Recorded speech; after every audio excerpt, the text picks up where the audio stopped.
Hello भाई लोग, तो कैसे हैं आप लोग। आ चुका हूं मैं फिर से एक बेहद ही डरावनी और मजेदार कहानी लेकर। तो बिना किसी देरी के शुरू करते हैं। एपिसोड की स्टार्टिंग में हमें एक कमरे को दिखाया जाता है जहां पर हमारा एमसी आराम से सोया हुआ था। तभी उसके आसपास बहुत सारे भूत आ जाते हैं और कहने लगते हैं, ये मेरा शिकार है, ये मेरा शिकार है, मैं इसे पहले खाऊंगा। जैसे वो उसे खाने की कोशिश करते हैं तभी हमारा एमसी उठ जाता है और कहता है, आगे मैया के मैंने ये क्या देख लिया, ये क्या सपना था। नहीं नहीं, ये सपना नहीं हो सकता है। लेकिन मैं यहाँ पर क्या कर रहा हूँ। जितना मुझे पता है मैं तो एक्सीडेंट के द्वारा मारा गया था। क्या ये मेरा पुनर्जन्म है। फिर हमारा मेन कैरेक्टर सूजी हमें बताता है, मैं तो एक फाड़ू जीनियस था। जेनोमोसेट एकेडमी के लोग तो मेरे सामने चाय में पानी कम थे। मेरा एक्सपेरिमेंट पूरी दुनिया में फैला हुआ था, हर जगह बस मेरी चर्चा थी, जिसकी वजह से तो जेनोमोसेट एकेडमी के लोग मुझे पूरे 50,000 युआन दिए थे। जिंदगी इसी तरह तोड़फोड़ की चली रही थी, लेकिन एक दिन तोड़फोड़ के दौरान ही मैं भी फूट गया और अब लगता है मैंने पुनर्जन्म ले लिया है। हाय रे हाय, जिंदगी कितनी मस्त चल रही थी। मैं कितना ज़्यादा मेहनत किया था पढ़ाई कर कर एक टॉप क्लास का जीनियस बनने के लिए, जिससे कि मेरे पास बहुत सारे पैसे हो जाए और लड़कियां मेरे से शादी करने के लिए मरे और मैं अभी 5-10 शादियां करूं, जिससे मेरे कम से कम 100-50 बच्चे तो हो ही जाए। ये सब लगता है अब मेरे बस सपने ही रह जाएंगे। लेकिन रुको, अब लगता है मुझे इस बंदे का भी मेमोरी मुझे मिल रही है और उससे मुझे पता चल रहा है इस बंदे का किस्मत तो सचमुच कमाल का था। इसने तो आते ही यूनिवर्सिटी में पहले साल ही करीब 700 लड़कियों को अपने प्यार के जाल में फंसा लिया था। इतनी खुशी, इतनी खुशी मुझे आज तक।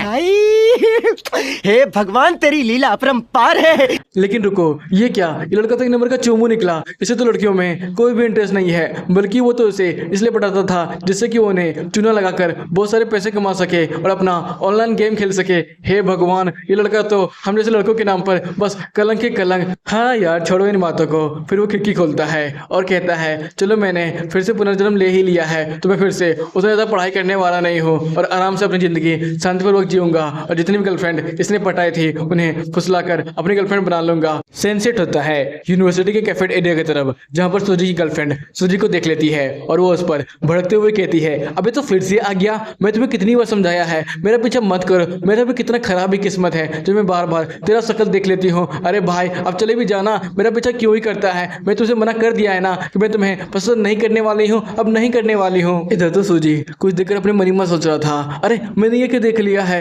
मुझे तो अपनी आंखों पर ही विश्वास नहीं होने लगा है। छोटी बाल लड़की के पीछे तो इंसानी शक्ल बना हुआ है, ऐसा ऐसा कैसे हो सकता है। इधर वो इंसानी शक्ल धीरे धीरे कर मुड़ने लगता है और सूजी गर्लफ्रेंड को देखने लगता है। इधर सूजी गर्लफ्रेंड तो सूजी पर अभी भड़की हुई थी और कह रही थी, मुझे विश्वास नहीं हो रहा है, मुझे एक ऐसे लड़के के साथ प्यार हो गया था जो कि लड़कियों की फीलिंग के साथ बस खेलता हो। अभी वो मास्टर अपने मुंह फाड़कर लीजो को खाने के लिए आगे बढ़ता है। ये देखकर तो लैंसी बड़ी तेजी से लीजो को बजाता है और कहता है, अरे पागल औरत, थोड़े आसपास तो देखो, वो मास्टर तुझे खा ही जाता। ये सब देखकर तो लीजो बहुत ज्यादा डर चुकी थी और डरते हुए कह रही थी, अचानक मेरे दोस्त को क्या हो गया, इसका शक्ल एक मास्टर जैसा क्यों हो गया है। इधर वो मास्टर धीरे कर आगे बढ़ रहा था और कह रहा था, मुझे भूख लग रहा है, मुझे भूख लग रहा है, मुझे इंसान खाना है। ये सब देखकर सूजी अपने मन ही मन सोचा था, मुझे तो लगा था ये वर्ल्ड बहुत ज़्यादा नॉर्मल होगा और मैं नॉर्मल ज़िंदगी जीऊंगा, लेकिन यहाँ पर तो मॉन्स्टर और डीमन खुलेआम घूम रहे हैं। लगता है मेरी एक गलती मुझे फिर से मारने के लिए काफ़ी होगी। फिर वो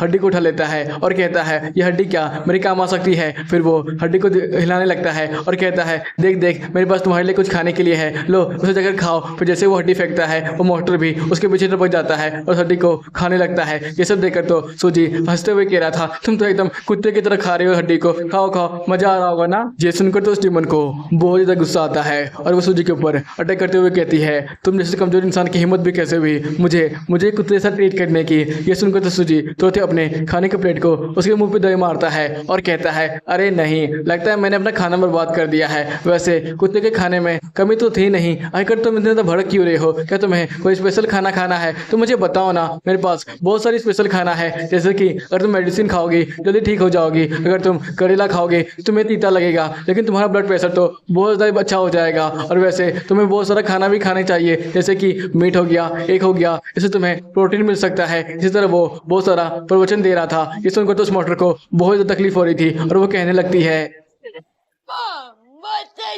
अनोइंग है, मुझे इसे नहीं खाना है। ये बोलकर वो वहाँ से निकलने लगती है। ये देखकर सूजी कहता है, अरे अरे तुम कहाँ चली? मैं तुम्हें ये तो बताया ही नहीं कि जहर खाने से क्या होगा, उससे तुम मर भी सकती हो। सब देखकर तो लिज़ोया हमारे सूजी के लिए पागल होने लगती है और कहने लगती है, अरे वाह ये लड़का तो सचमुच कमाल का है। इसने उस भूत को कितनी आसानी से भगा दिया और इसने मेरी जान ही बचाई थी। मैं तो इसके प्यार के लिए बद्दो बद्दी तक बन जाऊंगी। इधर वो छोटी बाल वाली लड़की उठती है और कहती है, मैं अचानक फ्लोर में क्यों पड़ी थी और ये मेरा माथा इतना दर्द क्यों दे रहा है? ऊपर से मेरे चेहरे पर इतना ज्यादा चिपचिपा पदार्थ क्या है? ये सब क्या है? फिर सूजी पीछे मुड़ते हुए कहता है, अरे लगता है तुम्हारी दोस्त अब पूरी तरह से ठीक हो चुकी है। चलो ये तो अच्छी बात है। अब मैं यहाँ से निकलता हूँ। जब तुम्हें मेरी प्यार की तो जरूरत ही नहीं है तो मैं भला अपना वक्त क्यों ही बर्बाद करो। फिर वहाँ से निकलने लगता है। ये सब देखकर तो लुजिया बहुत ज्यादा डर जाती है और कहती है, सूजी रुको रुको। इधर वो छोटी वाली लड़की लिजुआ से कहती है, अरे यार यहाँ पर चल क्या रहा है? कोई मुझे बताएगा? इधर तो लिजुआ पूरी तरह से प्यार में डूबी हुई थी और कह रही थी, अरे यार मैं तुम्हें क्या ही बताऊं, मैं तो अब प्यार करने लगी हूँ, वो भी सच्चा वाला प्यार। मैं तो अब बद्दू बद्दी बनने के लिए तैयार हूँ सूजी के लिए। सूजी तुम कहीं मत जाओ, मैं आ रही हूँ। इधर सूजी बाहर में चलते हुए अपनी मन ही मन सोच रहा था, अरे यार मुझे यूनिवर्सिटी में तो मजा ही नहीं आ रहा है। अब लगता है मुझे फिर से पहले के जैसा बॉम्बेंट का एक्सपेरिमेंट स्टार्ट करना पड़ेगा। यहाँ पर तो बहुत सारे भूत और डीमंस भी हैं, उन्हें उड़ाने में तो इनमें बड़ा मजा आने वाला है। लेकिन मैं कौन सा बम बनाऊं? तभी वो रोड साइड देखता है जहाँ पर एक बच्चा कबड्डी खेल रहा था और कह रहा था, कबड्डी मैं फाड़ दूंगा तुम सबकी चड्डी।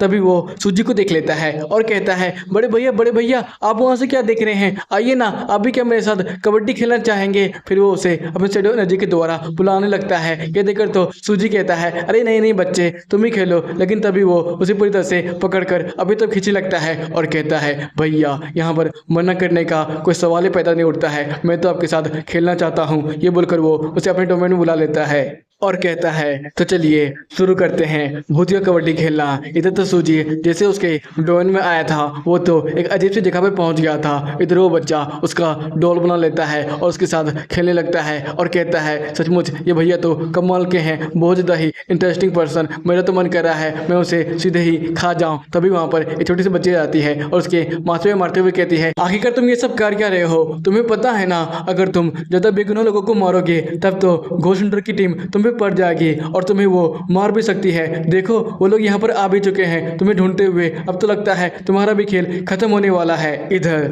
घोस्ट हंटर से बात कर रहे थे और कैप्टन कह रहा था, ओह तूने नया ज्वाइन हुआ है क्या घोस्ट हंटिंग में? चिंता मत कर, भूतों को मारने का सारा काम मैं दोस्त कर लेंगे, तू बस खड़ा रहकर देखना। वैसे भी तू नया आया है ना, तू देखकर बहुत कुछ सीख जाएगा। तभी दूसरा बंदा कहता है, कैप्टन मुझे एक बात समझ में नहीं आ रही है, ये बंदा तो अभी नया आया ना, तो इसे इतना खतरनाक मिशन में क्यों भेजा गया है? इधर वो भूतिया बच्चा उन घोस्ट हंटर को देखते हुए कह रहा था, अरे लगता है यहाँ पर दो लेवल 35 के घोस्ट हंटर आए हैं। और ये क्या, उनमें तो एक बच्चा भी है जिसका लेवल बस 2 ही है। लगता है बेचारे की किस्मत तो आज ज़्यादा ही खराब है, वो पहले मिशन में ही मार जाने वाला है। फिर वो पीछे मुड़ता है और कहता है, बहन पता है मेरी ताकतें पहले से ज़्यादा बढ़ चुकी है, मैं आसानी से इन सबको मार सकता हूँ। लेकिन अगर तुम फिर भी मेरा साथ देना चाहोगी तो दे सकती हो, मैं तुम्हें भी 2-3 लेग पीस तो ऑफर कर ही सकता हूँ। इधर वो छोटी बच्ची मुंडी हिलाते हुए कहती है, ना मुझे इसकी कोई जरूरत नहीं है, वैसे भी मैं अकेला शिकार करती हूँ, तुम जितनों को मारोगे तुम वो सब अकेले ही खा सकते हो। मैं तो बस तुम्हें एडवाइस दे सकती थी कि यहाँ पर जितने भी घोस्ट हंटर आएंगे वो बहुत ज़्यादा ताकतवर हो सकते हैं, इसलिए तुम्हें यहाँ से बचकर निकल जाना चाहिए। वैसे भी जो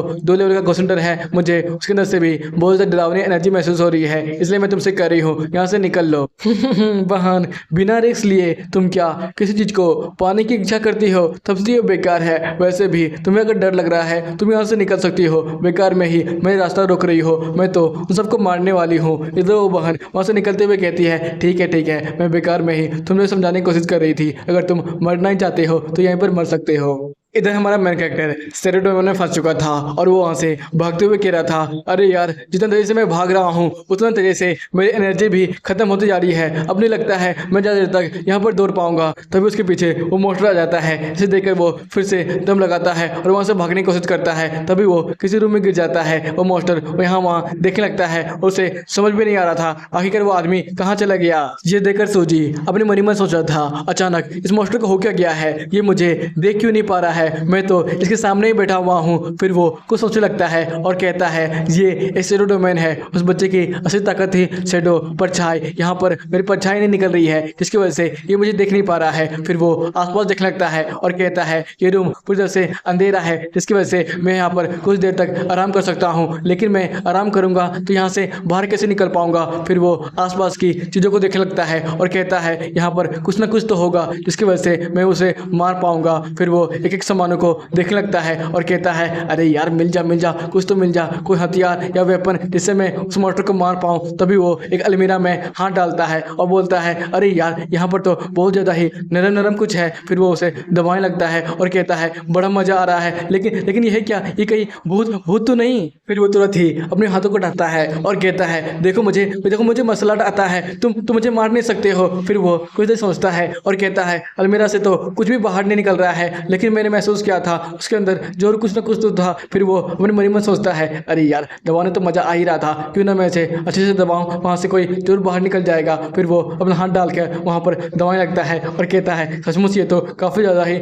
नरम है, ऐसा लग रहा है मैं किसी और चीज़ को दबा रहा हूँ। तभी वहाँ से एक लड़की चिल्लाते हुए बाहर निकलती है बचाओ कोई तो मुझे बचाओ, यहाँ पर एक ठरकी सा मॉन्स्टर आ गया है जो मुझे छू रहा है। फिर वो अपने हथियार को यहाँ वहाँ घुमाने लगती है। ये देखकर तो हमारा सोजी डर जाता है और कहता है अरे मोहतरमा मुझे ध्यान से देखो, मैं कोई मॉन्स्टर नहीं हूँ, मैं भी तुम्हारी तरह इंसान हूँ, आखिर तो मुझे मार क्यों रही हो। फिर वो लड़की रोते हुए कहती है नहीं अगर तुम इंसान भी होगे तब भी तुम मुझे मारना चाह रहे होगे ना, क्योंकि यहाँ से बाहर निकलने का बस एक ही रास्ता है, हमें मारना। अगर तुम हमें मार देते हो तभी यहाँ से बाहर निकल पाओगे। प्लीज़ मुझे मत मारो, मुझे यहाँ पर जिंदा रहना है, मुझे अपने परिवार के साथ खेलना कूदना है, प्लीज़ मुझे मत मारो। ये सुनकर सोची अपनी मनी में सोचता है क्या रूल, कैसा रूल, मुझे तो कोई भी रूल नहीं बताए गए हैं। लगता है जब वो मॉन्स्टर मेरे पीछे पड़ा हुआ था तभी मुझे रूल बताए गए थे, लेकिन मुझे कुछ भी समझ में नहीं आ रहा था। फिर वो लड़की के पास जाता है और कहता है चिंता मत करो, मैं तुम्हें मारने वाला नहीं हूँ, हम लोग साथ ही यहाँ से बाहर निकलेंगे। फिर वो लड़की डरते हुए कहती है लेकिन अगर तुम मुझे नहीं मारोगे तो तुम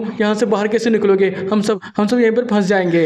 ये सुनकर सोची उसे समझाते हुए कहता है चिंता मत करो, मेरे पास एक और तरीका है जैसे हम लोग रूल को तोड़कर यहाँ से बाहर निकल सकते हैं। फिर उससे पूछता है आखिरकार ये बताओ बाकी सब कहाँ पर छुपे हुए हैं। फिर लड़की बताती है वो मॉन्स्टर बहुत ज़्यादा खतरनाक है, वो बहुत ज़्यादा तेजी से दौड़ता है, जिसकी वजह से हम लोग एक रूम में छुप चुके हैं जहाँ पर बिल्कुल ही अंधेरा है।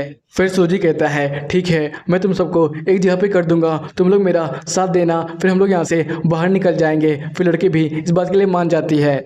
कुछ ही देर के बाद सोजी जोर से चिल्ला रहा था और कह रहा था अरे छोटे भूतिया बच्चे तुम्हें क्या दिखाई भी दे रहा है, मैंने सबका खेल खत्म कर दिया है, अब तुम जाओ मुझे यहाँ से बाहर निकालो। तभी उसका सिस्टम एक्टिवेट होता है और उसे बताता है आपने मेटल रॉयल रूल को कंप्लीट कर दिया है, जिसकी वजह से आपको इस जगह से बाहर निकाला जाता है। ये देखकर तो सोजी अपने मन ही मन सोच रहा था सचमुच ये ट्रिक तो काम करती है। कुछ ही देर में उसे वहाँ से बाहर निकाल दिया जाता है। सीन शिफ्ट होता है अपार्टमेंट की बिल्डिंग की तरफ, जहाँ पर वो घोस्ट मॉन्स्टर बहुत ज़्यादा तंग कर रहा था और उसे अपने शैडो एनर्जी से पूरी तरह से जकड़ लिया था। ये सब देखकर तो कैप्टन वो बंदा चिल्ला रहा था और कह रहा था अरे कोई तो मुझे बचा लो, मुझे अभी नहीं मरना है, मैंने तो अभी शादी भी नहीं की है। इधर तो वो भूतिया बच्चा जो से हंसते हुए कह रहा था तुम जैसे कमजोर घोस्ट हंटर की हिम्मत भी कैसे हुई मुझे पकड़ने की कोशिश करने की, मैं तो तुम्हें अकेले ही अपने घोस्ट एनर्जी से ही मार सकता हूँ। फिर वो उसे मारने की कोशिश करने लगता है। ये देखकर सोजी तुरंत ही वहाँ पर आता है और तुरंत ही घोस्ट वाले बच्चे को जोर से मारता है। ये देखकर तो बच्चा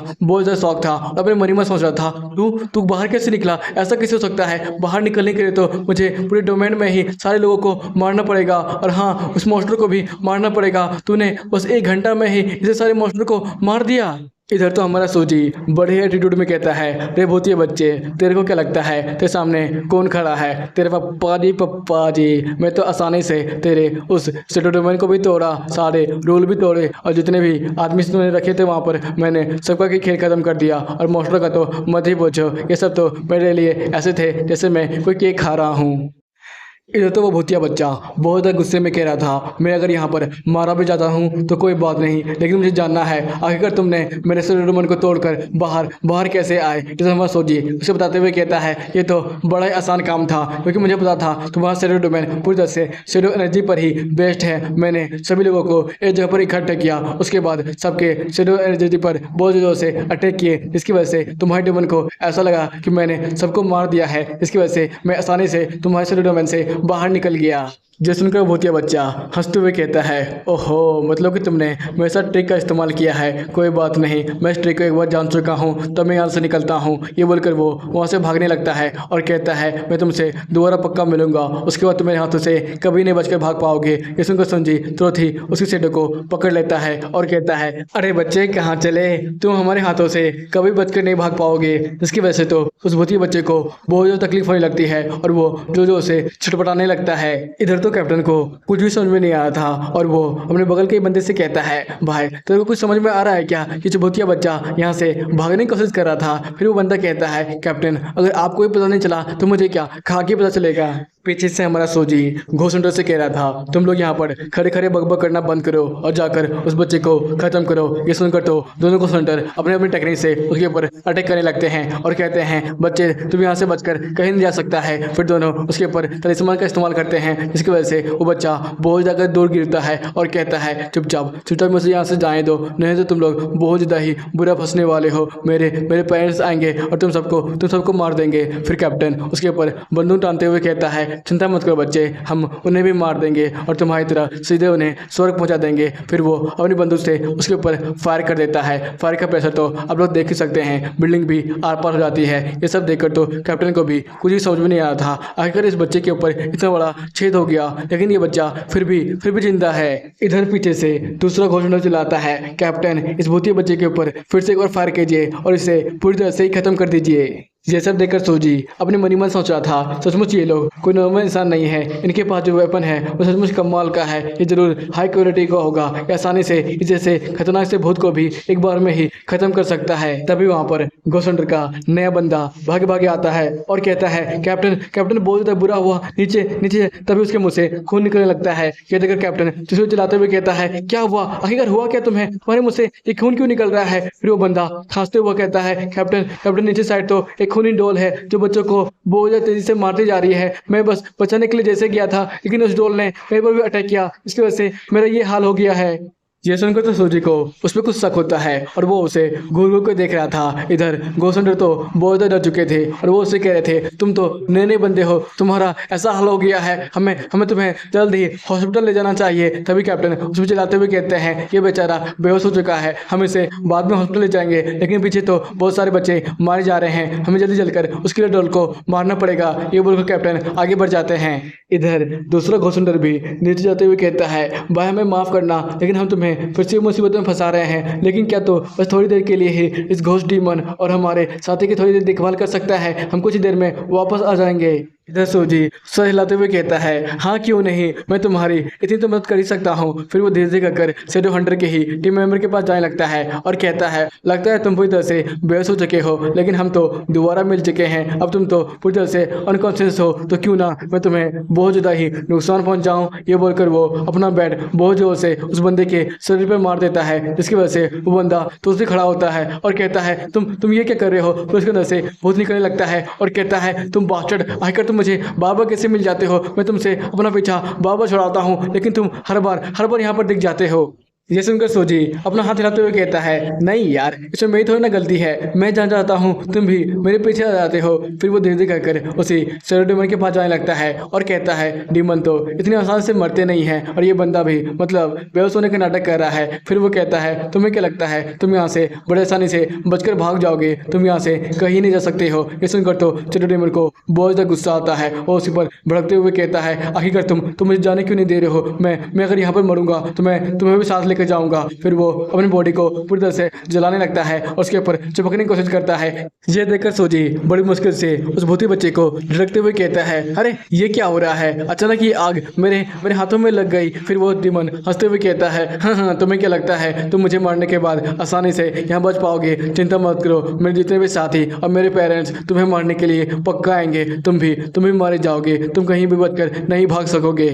ये सब सुनकर सूजी कहता है, ये सब क्या बकवास है? मैं बच के नहीं भाग पाऊंगा। तभी उसका सिस्टम एक्टिवेट होता है और सुधारता है, आपको प्लेयर के तौर पर क्वालिफाई कर दिया गया है। आप लेवल 1 के प्लेयर बन चुके हैं। आपके पास नई नई तरह की एबिलिटीज नहीं है, लेकिन आप एबिलिटीज को हासिल कर सकते हैं। आपको 2 दिन के लिए प्रोटेक्शन सिस्टम के द्वारा मिलता है और आपके इन्वेंट्री में शैडो किंगडम का वास है और आपके पास परमानेंट जमीन है शैडो किंगडम में। ये सब देखकर सूजी अपने मन ही में सोचता है, लगता है वो छोटा सा भूतिया बच्चा मुझसे बहुत ज़्यादा घृणा करता है, तभी तो उसने मरते वक्त भी मुझे श्राप दिया था इस सिस्टम का। आखिर ये सब क्या है? ये कोई गेम वर्ल्ड है क्या, जहाँ पर हम लोग गेम खेल सकते हैं? अगर इसका मतलब क्या था, अगर मैं गेम नहीं खेलूंगा तो मारा जाऊंगा।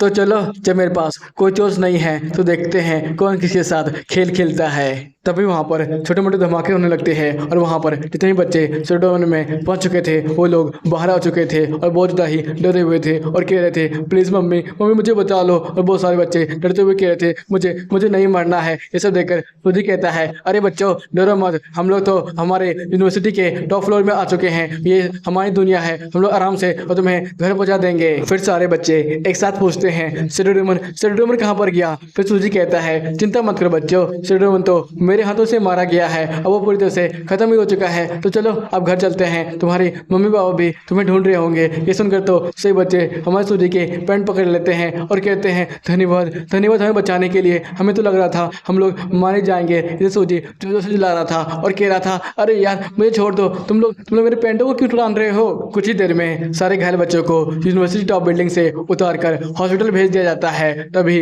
वैंग कहती है, अरे वो देखो, वो तो तुम्हारा बद्दू है ना, वो यहाँ पर क्या कर रहा है? उसके साथ तो हमारे सिटी के कैप्टन भी हैं। इधर तो कैप्टन सूजी से कह रहे थे, सूजी तुम सचमुच कमाल के हो भाई, तुम्हारे पास तो कमाल की स्किल है। तुमने हमें सिर्फ डीमन से बचाया, बल्कि हमारा कॉमरेड जो कि डीमन के हाथों कंट्रोल किया जा रहा था, तुमने उसकी भी मदद की। इस सब के लिए तो हम तुम्हारे कर्जदार हो गए भाई। लेकिन चिंता मत करो, तुम्हें जब भी हमारी जरूरत पड़ेगी तो हमेशा याद रखना, सिटी डीमन हमेशा तुम्हारे साथ ही रहेगी। वैसे मैं तुम्हें चाहता हूँ कि तुम हमारी टीम को ज्वाइन कर लो, इससे तुम्हारी ताकत है और हमारे पास जो वेपन है हमें वो भी तुम्हारे साथ शेयर करेंगे। इधर सूजी मना करते हुए कहता है, नहीं कैप्टन, मैं आपको ज्वाइन नहीं कर सकता हूँ। मैं तो अकेला चलने वाला भेड़िया हूँ और अकेले ही शिकार करता हूँ। इसको कैप्टन कहते हैं, ओह ठीक है, तुम जैसा चाहो। फिर वो अपने जेब से कुछ बाहर निकालने लगते हैं। ये देखकर सूजी कहता है, कैप्टन अगर आप मुझे पैसा ऑफर करेंगे आपकी टीम को ज्वाइन करने के लिए तो मैं मुझे माफ़ कीजिएगा, मैं फिर भी ये सब नहीं कर सकता हूँ। फिर कैप्टन उसे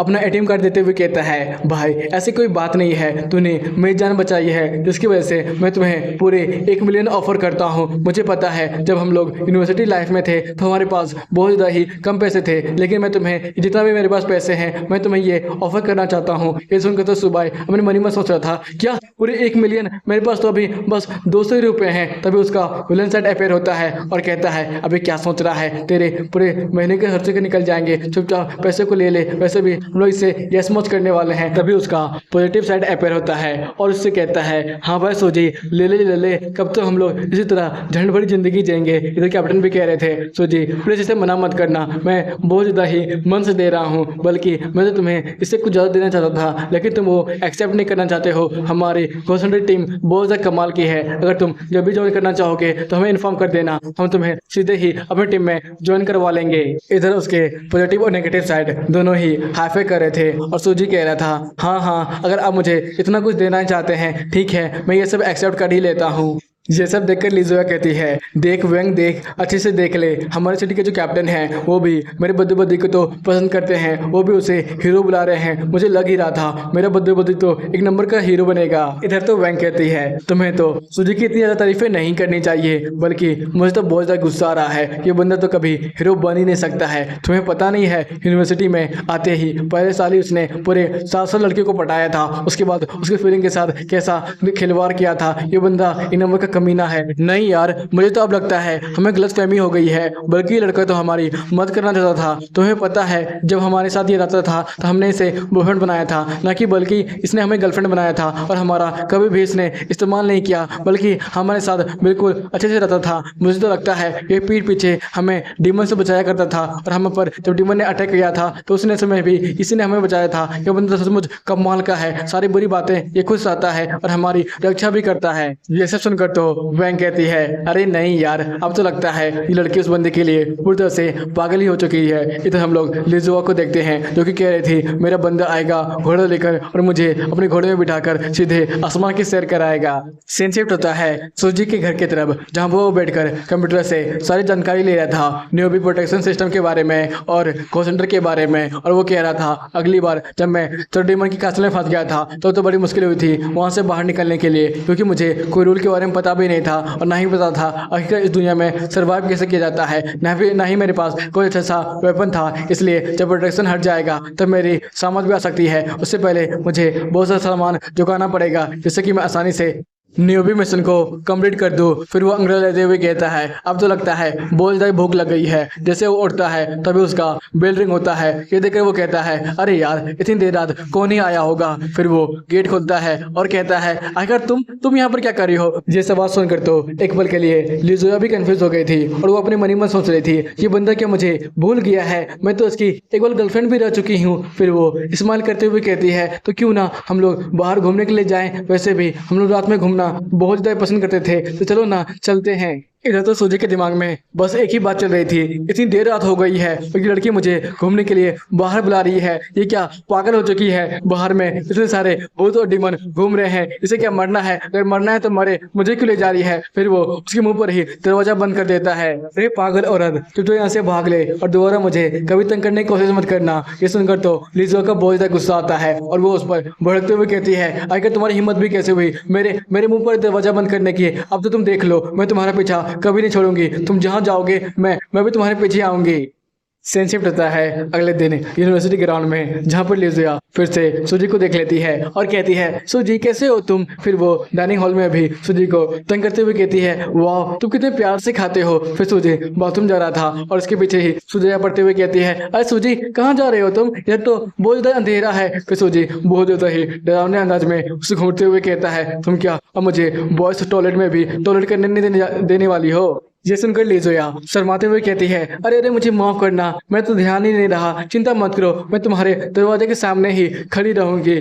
बाथरूम के अंदर कबोर्ड पे बैठकर सूजी अपनी मनी मन सोच रहा था अरे यार पहले परेशानी का कम थी, जो ये लड़की भी अब मुझे परेशान करने लगी है। तभी उसका न्यूबी सिस्टम में नोटिफिकेशन आता है कि आपका टाइम अप हो चुका है, आपको न्यूबी वर्ल्ड में भेजा जा रहा है मिशन के लिए। सीन शिफ्ट होता है हमारे मिशन हॉल की तरफ, जहाँ पर सूजी बैठा हुआ अपनी मनी मन सोच रहा था अरे यार अब ये सब क्या है। इधर सिस्टम में उसे मिशन के बारे में बताया जा रहा था। मिशन का नाम था इल्यूजन वर्सेस रियलिटी। आपको 6 घंटे तक जिंदा रहना पड़ेगा उस दुनिया में। कैसे सुनकर लीजी अपनी मनी में सोच रहा था सचमुच ये मिशन तो उतना भी खतरनाक नहीं लग रहा है मुझे। फिर सिस्टम में से बताया जाता है आपको एक निक नेम डिसाइड करना होगा। ये सुनकर सूजी कुछ देर सोचता है और कहता है अरे यार मुझे कोई निक नेम सोच क्यों नहीं रहा है। फिर वो सिस्टम को गाली देने लगता है और कहता है अब ये निक नेम का क्या चक्कर है, मुझे सीधे ट्रांसफर करो ना अपने मिशन के लिए। तभी उसे सिस्टम बताता है होस्ट का निकनेम भी सूजी रखा जाएगा, होस्ट को टेलीपोर्ट किया जा रहा है दूसरी दुनिया के लिए। फिर सूजी को मिशन के लिए भेज दिया जाता है। कुछ ही देर में वो मिशन के पास ही पहुंच जाता है, जहां पर उसके टीममेट पहले से उसका इंतजार कर रहे थे। ये देखकर उसके टीममेट कहते हैं लगता है लास्ट बंदा भी यहाँ पर आ चुका है। तभी उनमें से एक सीनियर बंदा कहता है चलो जैसा भी लोग यहाँ पर आ ही चुके हैं तो अपने प्लान को भी डिस्कस कर लेते हैं। फिर वो बताने लगता है देखो हमारे पास बस इतना ही खाना है, वैसे तुमने मिशन के स्टोरी लाइन को तो पढ़ा था ना, हम लोग बस कुछ ही 6 घंटे के लिए इस घर में रहने वाले हैं। ये बिला है हेचकर का, हमें नहीं पता हेचकर मारा जा चुका है या फिर जिंदा है, लेकिन हमें 6 घंटे तक यहाँ पर जिंदा रहना पड़ेगा। हमें लगता नहीं है इन खाने के सहारे हम लोग यहाँ पर जिंदा रह पाएंगे। वैसे हमारे पास कोई वेपन भी नहीं है जिससे अगर कोई मॉन्स्टर या फिर भूत हम लोग पर अटैक करेगा हम उसे मार पाए। मारने का नाम सुनकर तो दोनों लड़कियां डरते हुए कहती है क्या हमें किसी को मारना पड़ेगा। फिर वो आदमी हंसते हुए कहता है नहीं हमें किसी को मारना नहीं है, वैसे भी ये तो बस एक न्यूबी मिशन है, हमें लगता नहीं है ये ज़्यादा हार्ड होने वाला है, इसलिए हम लोग यहाँ पर आराम से सर्वाइव कर सकते हैं। वैसे तुम्हें क्या लगता है हमारे पास कितने तरह के मौके हैं, हम लोग यहाँ से बचकर बाहर निकल सकते हैं? फिर सूजी कहता है देखो हमारे पास दो रास्ते हैं जिससे हम लोग आराम से मिशन को कंप्लीट कर सकते हैं। पहला है हंसकर को ढूंढो, मरा या फिर जिंदा, और दूसरा है इस विला से बाहर निकल जाओ और जितना दूर हो सके उतना दूर भाग जाओ। लेकिन विला के बाहर बहुत ज़्यादा ही बारिश हो रही है और ठंडा लाइटनिंग भी हो रही है, इससे हम लोग कभी भी मर सकते हैं। इसलिए बस हमारे पास एक ही मौका है, सीधे जाकर उस हैकर को ढूंढो और उसे जला दो। ये सुनकर वो बंदा कहता है तुम मुझे कुछ समझदार लगते हो, तुम सचमुच बहुत ज़्यादा टैलेंटेड हो। फिर वो हैकर के बारे में कहता है कि तुम्हें क्या लगता है हैकर जिंदा होगा या फिर मारा जा चुका होगा? फिर हमारा सूजी कहता है जितना मुझे पता है हैकर तो कब का मारा जा चुका होगा, क्योंकि ये हॉरर वर्ल्ड है, यहाँ पर बस लाशें ही या फिर भूत ही सर्वाइव कर पाते हैं। जेसन को वो बंदा तो डरते हुए कहता है ठीक है, तब ये बताओ तुम्हारा अगला कदम क्या होने वाला है? सूजी तो अपने सिस्टम से कुछ बाहर निकालते हुए कहता है अरे तुम चिंता क्यों करती हो, मेरा अगला कदम तो बड़ा आसान है, हम लोग तो इस पूरी विला को ही जला कर रख देंगे इस केरोसिन तेल से। तो बताओ मेरा प्लान कैसा है? ये सुनकर तो सबका मुंह ही खुल जाता है और वो लोग कहते हैं क्या? इधर सूजी डरावनी हंसते हुए कहता है हाँ यही मेरा बेस्ट प्लान है, अगर हम लोग पूरे विला को जला देंगे तो हैटर तो पक्का मारा ही जाएगा। तो क्या बोलते हो हम लोग इस केरोसिन तेल से पूरे विला को जला दे क्या? सोच के तो देखो, अगर इस पूरा विला जल जाएगा तो हैटर बेचारा कहाँ रहेगा, उसके सामने तो आना ही पड़ेगा। फिर वो धीरे धीरे कर ढक्कन को भी खोलने लगता है। ये देखकर एक लड़की सूजी के पास भागे भागे आती है और कहती है भाई तू ये क्या कर रहा है भाई, तू तो ऐसा नहीं कर सकता है। वैसे भी डिसाइड तो ये हुआ ना था कि हम लोग जिस प्लान के ऊपर पूरी तरह से सहमत होंगे वही प्लान को फॉलो किया जाएगा। क्या हम लोग सारे रूम को एक एक करके चेक करके देख नहीं सकते हैं हैटर जिंदा है या फिर मारा जा चुका है? ये सुनकर सूजी सबकी तरफ मुड़ता है। सब लोग उन्हें मुंडी झुका कर यही कह रहे थे हाँ ये लड़की बिल्कुल सही कह रही है। सेंसिटिव होता है विला के कमरे की तरफ, जहाँ पर सब लोग छोटा ग्रुप बनाकर विला के हर एक कमरे को देखने के लिए जा रहे थे। इधर सूजी और वो लड़की भी आए हुए थे और डरते डरते किचन के अंदर जाते हैं। इधर सूजी हर एक चीज़ को गौर से देख रहा था और कह रहा था मैं बड़े आसानी से यहाँ पर हर एक चीज़ों को देख पा रहा हूँ इस टॉर्च की मदद से, लेकिन मुझे समझ में नहीं आ रहा है यहाँ पर ये लड़की इतना डरी हुई क्यों है। फिर वो लड़की तरफ मुड़ते हुए कहता है अगर तुम इसी तरह डर कर कांपती रहोगी तो वो भूत तुम पर ही सबसे पहले अटैक करेगा। जैसन का वो लड़की बहादुर बनने का ढोंग करते हुए कहती है कौन डर रहा है, मैं तो नहीं डर रही हूँ, देखो अगर मैं डरती तो इस फ्रिज को खोलती क्या? फिर वो फ्रिज को खोल लेती है, लेकिन जैसे ही वो उसके अंदर देखती है तो जोर से चिल्लाती है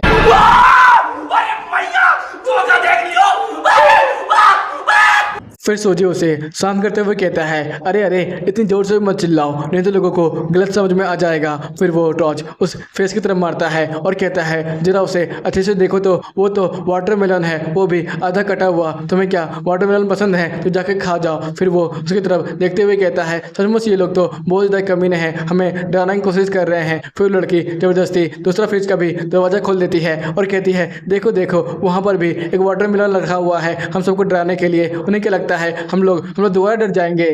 फिर वो धीरे धीरे कर उस वाटरमेलन को उठाने की कोशिश करती है। ये देखकर सूजी कहता है जरा उसे ध्यान से देखो, वो तो किसी इंसान का सर लग रहा है। ये देखकर तो वो लड़की को बहुत जोर का झटका लगता है, वो तो पत्थर की बन जाती है और अपने मन ही मन सोच रही थी मैं तो गई ऊपर। उसे बेहोश देखकर सूजी अपने मन ही मन सोच रहा था ये लड़की पहले दिखावा तो ऐसे कर रही थी जैसे स्त्री ज्यादा बहादुर यहाँ पर कोई भी नहीं हो, और देखो यहाँ पर ऐसे सोई हुई है, लगता है सबसे बड़ी डरपोक यही है। फिर वो उस माथे को देखते हुए कह रहा था स्टोरी लाइन का मेन शख्स तो मिल चुका है, चलो इसे उठा लिया जाए। फिर वो स्टोरी लाइन के हेड को उठाते हुए कहता है लगता है ये हैजी का हेड है या फिर उसे मारने वाला का। सीन शिफ्ट होता है उस बेहोश लड़के के सपने में, जहाँ पर वो सपना देख रही थी कि वो एक हैंडसम मैन के साथ आराम से गाने के साथ डांस कर रही थी, उसके साथ बड़ा मजे कर रही थी। लेकिन तभी वहाँ पर वो भूत अपीयर हो जाता है और कहने लगता है आखिरकार तुम मेरे विला में इस तरह के सपने कैसे देख सकती हो, तुम मुझे मारकर ऐसा कैसे कर सकती हो। ये सुनकर तो वो लड़की फिर से जोर से चिल्लाते हुए उठती है। ये देखकर सूजी कहता है लगता है तुम अब जग चुकी हो, तो क्यों ना हम लोग अब बाहर चलाएं। ये तो लड़की उसे गाय देते हुए कह रही थी तुम पहले कितने प्यारे प्यारे गाने बजा रहे थे, उसके बाद अचानक तुम्हें क्या हो गया था? इतना इतना खतरनाक तुम गाना कैसे बजा सकते हो?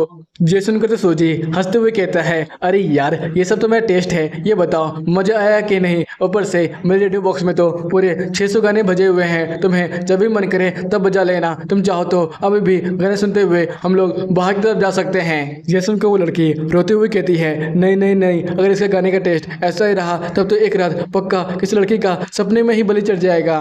सेंसेट होता है रेस्ट रूम की तरफ, जहाँ पर सूजी पूरे कमरे को अच्छे से देखते हुए कहता है, यहाँ पर तो मुझे कोई भी बॉडी पार्ट नहीं मिल रहा है, चलो यहाँ से चलते हैं, ये रूम तो पूरी तरह से खाली है। वो लड़की भी कहती है, हाँ हाँ चलो चलते हैं। फिर वो दोनों बाहर की तरफ निकलने लगते हैं और आपस में बात कर रहे थे। आखिरकार उन दोनों का काम खत्म हो गया। वो लोग भी हमारी तरह बॉडी पार्ट ढूंढ रहे थे, लेकिन उनका आवाज़ तो मुझे कहीं से भी नहीं आ रहा है। ये सुनकर लड़की कहती है, शायद वो लोग विला के ऊपर की तरफ ढूंढ रहे हैं। फिर सूजी कहता है, ठीक है, वैसे तुम सबके पास तो इन्वेंट्री तो होगा ही, तुम लोग के पास भी तो कोई एसेंशियल सामान होगा, तुम लोग वो तो बाहर निकाल के मुझे दिखाओ ना, मुझे देखना है आखिरकार तुम लोग क्या क्या सामान लेके आए हो। फिर लड़की कहती है, क्या तुमने ये चीज़ इन्वेंट्री से बाहर निकाला है, वो भी सड़ा सा रेडियो जिसमें बस 600 ही गाने हैं? इसमें सूजी कहता है, मेरे पास ये भी है, लेकिन तुम्हारे पास क्या है? तुम्हारा इन्वेंट्री क्या तुम्हारे दिमाग की तरह पूरी तरह से खाली है क्या? फिर सूजी कुछ देखते हुए कहता है, रुक जाओ, यहीं पर रुक जाओ, मुझे यहाँ पर कुछ गड़बड़ लग रहा है। फिर वो कहता है, देखो दरवाजा खुला हुआ है और यहाँ पर बहुत सारे कदमों के निशान भी हैं जिसमें कीचड़ लगा हुआ है, मतलब कि कोई बाहर से अंदर आया है या फिर अंदर से बाहर गया है। और वो अपने मन ही मन कहने लगता है, जरूर वो लोग यहाँ से बचकर भागने की कोशिश कर रहे होंगे, लेकिन बाहर में ही उन्हें कोई मॉन्स्टर दिख गया होगा, जिसे डर के मारे फिर से वो लोग इस विला के अंदर आ गए होंगे। है ना तुम लोग ने सचमुच बाहर घूमकर अंदर आए हो ना? सच बता दो। इधर उस बंदे को सूजी के ऊपर बहुत ज़्यादा गुस्सा आता है और वो चिल्लाते हुए कहता है, ऐसी कोई बात नहीं है, हम लोग नहीं डरते हैं, बल्कि हमने तो हर एक रूम को चेक भी किया था, हम लोग बेडरूम को भी चेक किए थे। फिर वो लड़का बताने लगती है, हाँ मैं भी बेडरूम के अंदर थी, जब हम लोग उसके हर एक चीज़ों को चेक कर रहे थे तभी मुझे छोटा सा आईना मिला था। मैंने सोचा क्यों ना मैं अपना थोड़ा मेकअप कर लूँ, लेकिन जैसे ही मैंने मेकअप के लिए उसे उठाया तभी वहाँ से एक हाथ बाहर निकला और मेरा गला दबाने लगा। मैं बहुत ज़्यादा ही बेचैन हो गई, मैं छूटने की बहुत ज़्यादा कोशिश करने लगी थी। तभी ये बंदा आया और मुझे बचाने के लिए अपना एक डॉल बाहर निकाला, जिसकी मदद से उसने मेरे इस अटैक को रोक लिया और हम लोग यहाँ से बचकर भागने लगे। हमने बाहर आकर तुम्हें आवाज़ भी लगाया, लेकिन तुम कुछ भी रिप्लाई नहीं कर रहे थे, तो हम लोगों ने बाहर जाकर वो देखा तो वहाँ पर भी तुम लोग कहीं थे, तो हम लोग फिर से रूम के अंदर आ गए। फिर हमारा सूजी डिटेक्टिव की तरह सोचने लगता है और कहता है, जितना मुझे लग रहा है बेडरूम में तुमने बस छोटा सा मेकअप करने के लिए आईना उठाया था, तुम जैसे मेकअप करने लगी थी तभी वो हाथ सामने आया था, मतलब कि वो हाथ बेडरूम पे ही होगा ना? फिर वो लड़की कहने लगती है, हाँ पक्का वो हाथ बेडरूम पे ही होगा, हम लोग बड़ी मुश्किल से वहाँ से अपनी जान बचाकर वापस आए हैं। फिर सूजी अपने मन ही मन सोचता है आसपास देखते हुए कि यहाँ पर हर एक आईना किसी न किसी चीज़ से ढका हुआ है, मतलब कि यहाँ पर जो रिफ्लेक्शन है उसी के द्वारा ही वो मॉन्स्टर या फिर जो भूत है वो बाहर निकलता है। हम लोग को कैसे न कैसे कहकर बस रिफ्लेक्शन को अवॉइड करना है। फिर वो सबको बताने लगता है कि हम लोग को रिफ्लेक्शन या फिर आईने से बहुत ज़्यादा ही हो सके दूर रहना है। अरे वाह, ये कितना आसान है, हमें कितनी आसानी से ही पता लगा लिया कि हमें किस चीज़ से दूर रहना है। ये सुनकर लड़की कहती है, क्या आसान है, तुम तो बस बोल दिए हो कि ये बहुत ज़्यादा आसान है, हमें रिफ्लेक्शन से दूर रहना है। तुम्हें पता भी है रिफ्लेक्शन कहाँ से आता है, तुम जो टॉर्च इस्तेमाल कर रहे हो उसके अंदर से भी लेंस लगा हुआ है, वहाँ से भी रिफ्लेक्शन बाहर निकल सकता है। ऊपर से आसपास के जितने भी आईने हैं या फिर हमारी चमकीली चीज़ें भी, उससे भी मॉन्स्टर या भूत बाहर निकल सकता है। ये सुनकर सूजी कहता है, हाँ तो हम लोग क्या ही कर सकते हैं, क्या तुम चाहती हो हम लोग यहाँ पर बैठ कर मरने का इंतजार करें या फिर अपने मिशन को कंप्लीट कर यहाँ से बाहर निकालें? चलो अब चलते हैं दूसरे बॉडी पार्ट को ढूंढने के लिए। कुछ देर के बाद उन्हें दूसरा बॉडी पार्ट मिल जाता है और सूजी कहता है, अरे रात की उल्लू, जरा सामने तो देखो, वहाँ पर एक बॉडी पार्ट रखा हुआ है। ये सुनकर तो लड़की बहुत ज़्यादा गुस्से में सूजी को देखती है और उस बॉडी पार्ट को उठाकर टेबल पर रख देती है। और कुछ ही देर में सूजी को दूसरा बॉडी पार्ट ही मिल जाता है और वो उसे उठाते हुए कहता है, अभी तक हम लोग को पूरे 6 बॉडी पार्ट मिल चुके हैं, लगता है ये शरीर अब पूरी तरह से बन चुका होगा। लेकिन जब वो लोग उसे ढांचे पे लगाते हैं तो वहाँ पर बस हाथ का एक टुकड़ा ही गायब होता है। इधर सब लोग बात करते हुए कह रहे थे बस हाथ का एक टुकड़ा ही बचा है, लेकिन हम लोग ने हर एक फ्लोर हर एक रूम को जाकर देख लिया, लेकिन ये हाथ का टुकड़ा हमें कहीं भी नहीं मिल रहा है, हमें समझ में नहीं आ रहा है आखिर अब हम लोग को क्या करना चाहिए। फिर वो लड़की अपना फिलॉसफी झाड़ने लगती है है और कहने लगती है, मुझे तो लगता है ना एरन बचपन से ही एक हाथ से बिना पैदा हुआ होगा, तभी तो देखो उसके एक हाथ पर पट्टी बंधी हुई है। या फिर ऐसा भी तो हो सकता है कार एक्सीडेंट के दौरान उसका एक हाथ कट गया होगा। हाँ पक्का ये सब हो सकता है, तभी तो हम लोग को वो हाथ नहीं मिल रहा है। अब चलो इसे जला देते हैं। पीछे से सूजी आते हुए कहता है, अरे अरे इतनी भी जल्दी क्या है, वैसे अगर तुम्हें लग रहा है तो जाके कर आओ ना। फिर वो इंस्टेंट नूडल खाने लगता है और कहने लगता है, मुझे तो लगता है मेरा डिटेक्टिव माइंड कुछ और ही बता रहा है, हमें वो हाथ यहाँ पर मिलेगा, लेकिन कहाँ मिलेगा मुझे भी इसका कोई अंदाजा नहीं है। ये सुनकर वो लड़की घबराते हुए कहती है, अरे तुम्हें ये इंस्टेंट नूडल कहाँ से मिला, ऊपर से तुम इसे अकेले अकेले कैसे खा सकते हो, तुम्हें तो हमारे साथ इसे शेयर करना चाहिए था। इधर सूजी पूरे इंस्टेंट नूडल को खाते हुए कहता है, अरे अरे इतना भी मत सोचो, तुम्हारे पास दिमाग पहले से नहीं है, जो भी है वो भी खराब हो जाएगा। इधर वो बंदा सूजी से कह रहा था, भाई तू इस वक्त इंस्टेंट नूडल क्यों खा रहा है, वैसे हमारे दिमाग का लंका लगा हुआ है और तू इंस्टेंट नूडल खाकर अपना दिमाग का लंका क्यों लगाना चाहता है, तुम्हारे पास तो बहुत अच्छा दिमाग है, वैसे तू क्या चॉकलेट या फिर दूध पीकर अपनी कैलोरीज को पूरा नहीं कर सकता है क्या। इधर सूजी उस डब्बे को पीछे फेंकते हुए कहता है, नहीं नहीं यार, मेरा स्टेमिना पूरी तरह से लो हो चुका था, मुझे ये सब खाकर ही स्टेमिना रिकवर होता है। वैसे मुझे लगता है मेरे पास एक सुझाव है जिससे तुम लोग सहमत होना चाहिए, और हाँ अगर तुम लोग इस मिशन को सही वक्त पर खत्म करना चाहते हो तो ये बात तुम्हें माननी पड़ेगी। ये सुनकर सब लोग होकर बस सूजी को देख रहे थे और कह रहे थे, भाई ये बता आगे का तुम्हारा क्या ही प्लान है, तू क्या करना चाहता है आगे।